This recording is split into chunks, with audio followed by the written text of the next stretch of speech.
Yo soy Joaquín Rey y esto es La Voz del 21. Las crisis que se están viviendo en este momento en Latinoamérica parecen tener cosas en común. Para tratar de entenderlas y también analizar los paralelos con otras situaciones de convulsión, otras situaciones de convulsión social en otros países y en otras regiones, nos acompaña el día de hoy Esther Rebollo. Ella es directora de internacionales de la agencia F Noticias, que está en Lima para brindar una conferencia esta tarde. Esther, ¿cómo estás? Hola, muy bien, ¿qué tal estás? Gracias por esta invitación, un placer A ti por regresar al Perú. Me decías que tú has trabajado acá en Perú, conoces la realidad peruana, por lo menos periodísticamente. Sí, claro, yo trabajé 4 años como directora de la agencia EFE aquí en el Perú, después, bueno, también en Bolivia, en Colombia, he tenido mi trayectoria latinoamericana, han sido 12 años en esta región del mundo, entonces, bueno, pues un poquito me tocó contarla. ¿Por qué ahora? ¿Por qué en estos días, al mismo tiempo, solamente en la región, tenemos situaciones de convulsión en Chile, en Bolivia, en Ecuador hace unas semanas? ¿Qué está pasando? Bueno, yo pondría más, también en Haití, también en Honduras. Yo creo que hoy tenemos protestas aquí en Lima, que espero no vayan a más. En este momento se está produciendo una situación de protesta en el centro de Lima por los colectiveros, ¿no? Pues vamos a ver qué ocurre con todo esto. Ojalá esto no vaya a más. Pero sí se da una coincidencia en el tiempo, perdón. Yo creo que lo que está pasando, y no solamente es Latinoamérica, tenemos impacto de los ciudadanos en las calles en muchos países del mundo. Hace justo un año, ahora, este mes de noviembre, se ha cumplido un año de la aparición del movimiento Los Chalecos Amarillos en Francia. Este es un detonante en un país ejemplo de bienestar social. ¿Y quién protagoniza esa revuelta? Y quiero ponerlo como un antecedente porque nos va a servir para entender otras cosas. Pues los ciudadanos de clase media.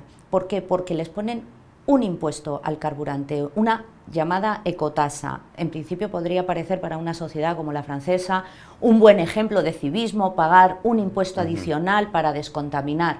Pero ¿qué ocurre? Que ese impuesto al carburante afecta fundamentalmente a las clases medias y sobre todo a los ciudadanos que viven en zonas rurales de Francia, de las que nunca se hablan, y sin embargo son un sustento importante para la economía.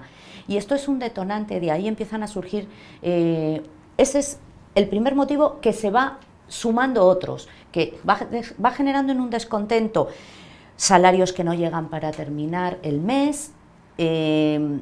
O sea, dirías que son elementos más que nada económicos los que han detonado, bueno, claramente la crisis en Francia y luego las de Latinoamérica. Bueno, yo creo que tienen un factor económico de primeras, porque vivimos en un mundo cada vez más desigual. Latinoamérica, y no lo digo yo, lo dice la CEPAL y muchos otros organismos internacionales, es la región más desigual del mundo, que no es la más pobre, y yo creo que hay que entender muy bien esta diferencia. Latinoamérica vivió una década que yo creo que se llamó la década dorada, en la que hubo un crecimiento exponencial de las economías. Perú fue un ejemplo de eso, se creó mucha riqueza, sin embargo, que sirvió para reducir pobreza, pero no para reducir desigualdad. De hecho, este crecimiento económico ha generado incluso más desigualdad que antes en países latinoamericanos. Perú es un ejemplo, pero también ha ocurrido en Chile, ha ocurrido en Colombia, ha ocurrido en muchos otros países de la región. Y esto es un detonante. Nos encontramos ante una generación, por centrarnos en América Latina, una generación de jóvenes grande, muy expansiva, y quizá muy preparada. Posiblemente estemos ante la generación de jóvenes más preparada de la historia de Latinoamérica, que tienen un pensamiento crítico y sienten que las necesidades que tienen se deben suplir. ¿Y cómo lo hacen? Pues ante un modelo político, económico y social que posiblemente haya fracasado. Y no se habla de convicciones políticas, no estoy hablando de derechas ni de izquierdas, estoy hablando de qué es lo que esperan los ciudadanos de sus gobiernos o de sus sistemas y que no tienen, que no lo consiguen. Pero ¿tú dirías que el modelo ha sido el mismo en todos los lugares donde se han desatado protestas? O sea, ¿se está protestando contra un mismo modelo o no se puede hablar de un modelo común, digamos? Vamos a ver, aquí nos encontramos seguimos centrados en América, ante lo que se ha venido llamando el socialismo del siglo XXI versus el neoliberalismo clásico que se ha impuesto en Latinoamérica durante muchos años y que empezó pues, en los años 80, 90. ¿Cuál es la balanza? ¿Dónde está? ¿Cuál es mejor? ¿Cuál es peor? Yo, a mi juicio, me atrevería a decir, y soy un poco atrevida, de que ambos modelos han fracasado. Tenemos fracasos de los dos lados. Tenemos el fracaso de ese socialismo que se impuso en Venezuela con Hugo Chávez, que hemos visto todos que no ha funcionado, ha sido un fracaso, pero tenemos el modelo del lado totalmente opuesto, que es Chile. Chile ha sido un paraíso neoliberal, un paraíso de crecimiento, digamos que era como una isla, el país que más tratados de libre comercio ha firmado en Sudamérica, una economía boyante, un Estado capitalista que ha incentivado mucho al consumo. ¿Y por qué están los chilenos en las calles? Que vamos a acordarnos del detonante, la subida del precio del transporte, del metro, del metropolitano. Y de pronto ahí descubrimos que es casi como que un 20-30% del salario, de los ingresos que recibe un chileno al mes, se van al transporte público. Que el precio del transporte público en Chile es tan caro como en Nueva York, y sin embargo no tenemos los mismos salarios. Ahí yo creo que hay un problema de base, que lo que fue Chile fue una ilusión, no fue realmente ese paraíso que nos pintaron, y de pronto pues todo esto explota y se descubre de alguna manera. Y podríamos decir que ha sido una falla del sistema político no canalizar esas demandas, esos malestares, y que de la nada nos revienten en la cara a todos, porque uno pensaría que esto no es de ayer, esto es un proceso que ha tomado muchos años, ¿no? ¿Por qué no había una demanda ciudadana que sea recogida por los políticos para, por ejemplo, atender las demandas en cuanto a transporte público que sea más accesible? Transporte público, salud, educación, Así, en fin, todos estamos hablando de públicos. Servicios básicos. Yo creo absolutamente ha sido una irresponsabilidad política, y una parte de irresponsabilidad muy grande por parte de los políticos, pero de todos los países, porque estas demandas, estas necesidades no son de ayer. Ayer lo que ocurre es como cuando uno dice es la gota que colmó un vaso, sí, o es cuando decimos esto de llueve sobre mojado. Estos problemas existían, son coyunturales, que se han ido gestando durante muchos años, pero te habrás dado cuenta, yo creo que los televidentes, los usuarios, quienes nos estén viendo en este momento, la cantidad de hashtags que se han ido generando a lo largo de las protestas, cada país, cada protesta ha tenido el suyo, pero hay una que ha sido muy recurrente en América. Chile despertó, Ecuador despertó, Colombia despertó, vamos a ver qué más países. Y es como una especie de metáfora, porque simplemente el conflicto estaba dormido. Y de pronto es cierto que despertó, no es un conflicto que se generó ayer, es una sociedad que lo vio y estalló en Ecuador. Si vamos a repasar por qué, en Ecuador estalla porque el gobierno de Lenín Moreno pone en marcha el paquetazo famoso que le da, que le pide el Fondo Monetario Internacional, y que significa una retirada del subsidio del combustible. ¿A quién afecta una retirada del subsidio del combustible? Especialmente a los campesinos y a las comunidades indígenas, porque son las que necesitan el combustible para transportar, para vender, para ir al mercado, para transportar la semilla, la mercancía, ¿no? Y se levanta esas comunidades. Se suman después estudiantes y una sociedad civil que la vimos en las calles. En Chile ocurre con el metro, el precio del transporte público. En Colombia llevan meses los estudiantes en las calles. Lo que pasa es que ha pasado como más desapercibido. Y el pasado 21 de noviembre, con el paro nacional, a los estudiantes se les suman sindicatos, obreros, trabajadores, ciudadanos. Ahí lo vimos, fue masiva la protesta en Colombia, y no solo en Bogotá. Colombia no es un país centralista. La estructura política y geográfica de Colombia es muy diversa, y allí salieron masivamente a la calle ciudadanos de Barranquilla, de Medellín, de Cali, de Colombia. Entonces estamos ante una gota que colma un vaso. Y luego hay una especie de efecto contagio, ¿no?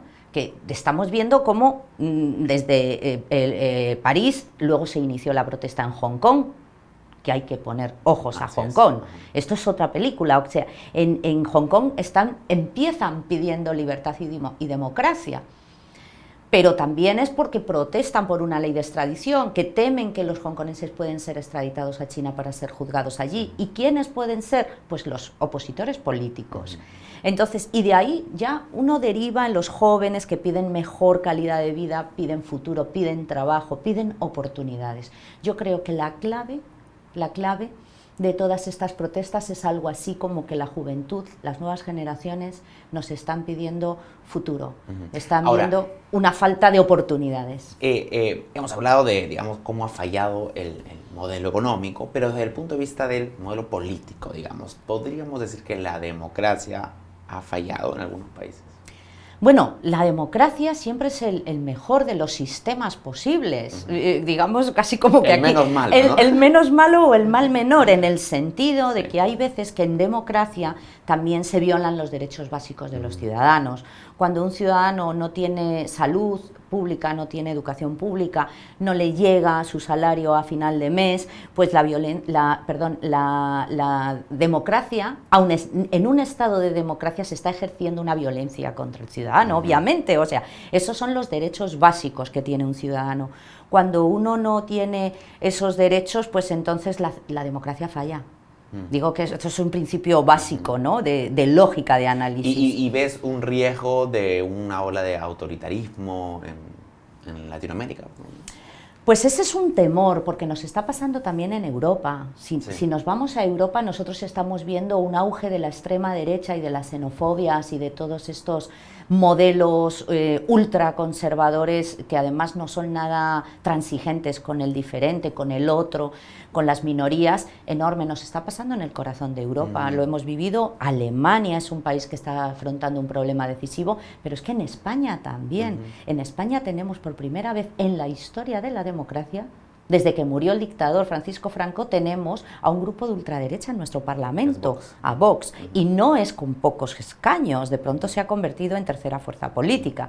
Y una cosa que tienen en común estos movimientos son claramente antimigración. Bueno, eso es un factor. Es un factor, pero hay otros más. Yo creo que también están generando estos movimientos, están acogiendo a grupos de ciudadanos descontentos que los partidos tradicionales o la democracia tradicional o ese estado del bienestar del que se gozó en Europa hace años, pues de pronto está también fallando. Y falla desde que se desató la crisis de 2008 y que hubo tantos recortes en el gasto público para políticas sociales. Esto, pues volvemos otra vez a lo mismo, es una falta casi de respeto al ciudadano, porque en España, vamos, en Europa en general, durante la crisis, para salvar toda esta crisis financiera, lo que se hizo fue que los estados entregaron una cantidad de plata millonaria a los sistemas financieros para que se sostuvieran de alguna manera. Hubo lo que se llamó el rescate a la banca. Y eso lo pagaron los ciudadanos. Y ahora, ¿quién compensa a los ciudadanos por eso? Entonces, esos ambientes de descontento, muchas veces, algunos de esos ciudadanos, cansados de las políticas tradicionales y de los políticos, se están yendo a movimientos de la ultraderecha que les venden un discurso populista diciéndoles que vamos a arreglar los problemas que no han podido ser capaces de arreglar todos estos políticos que os llevan gobernando 40 años o 50 años. Con tu conocimiento de la realidad peruana, ¿tú ves un riesgo de ese tipo en nuestro país? No lo veo en principio, pero vamos, yo no soy, no tengo una bola de cristal, por favor, que esto no quede como que yo soy una súper experta en temas de anticipar eventos en Perú. Pero lo que sí veo es que Perú tiene los problemas que tienen los países del entorno, no tiene menos problema que los otros países. Perú creo que perdió una gran oportunidad en aquella década en la que también creció tanto y generó tanta riqueza. Sigue habiendo una informalidad enorme en el trabajo en este país. Esto es hoy yo creo que la protesta que estamos viviendo aquí en Lima de los colectivos viene porque piden, digamos, la legalización, la legitimización de su trabajo, ¿no? Por parte de este sector que es clave en la ciudad. Entonces yo creo que hay que reajustar muchas cosas. Yo creo que los políticos deberían escuchar el mensaje que les están mandando los ciudadanos en este momento en Perú y en el resto de los países de América Latina. Esther, te agradezco mucho por tu tiempo, ha sido muy interesante conversar. Bueno, muchas gracias a ti, a Perú 21, y bueno, pues para lo que necesiten, encantada, como siempre, de regresar al Perú. Gracias. Esther Rebollo, directora de Internacionales de F Noticias, quien viene a Lima para brindar una conferencia el día de hoy en el Hotel Hilton. Así es, esta tarde a las 6:30 p.m. Vamos a estar en el Hotel Hilton, pues hablando pues, de todos estos asuntos de la revuelta global. Muy bien, muchas gracias. Gracias a ustedes. Sigan atentos a la programación de Perú 21 Televisión. Con permiso.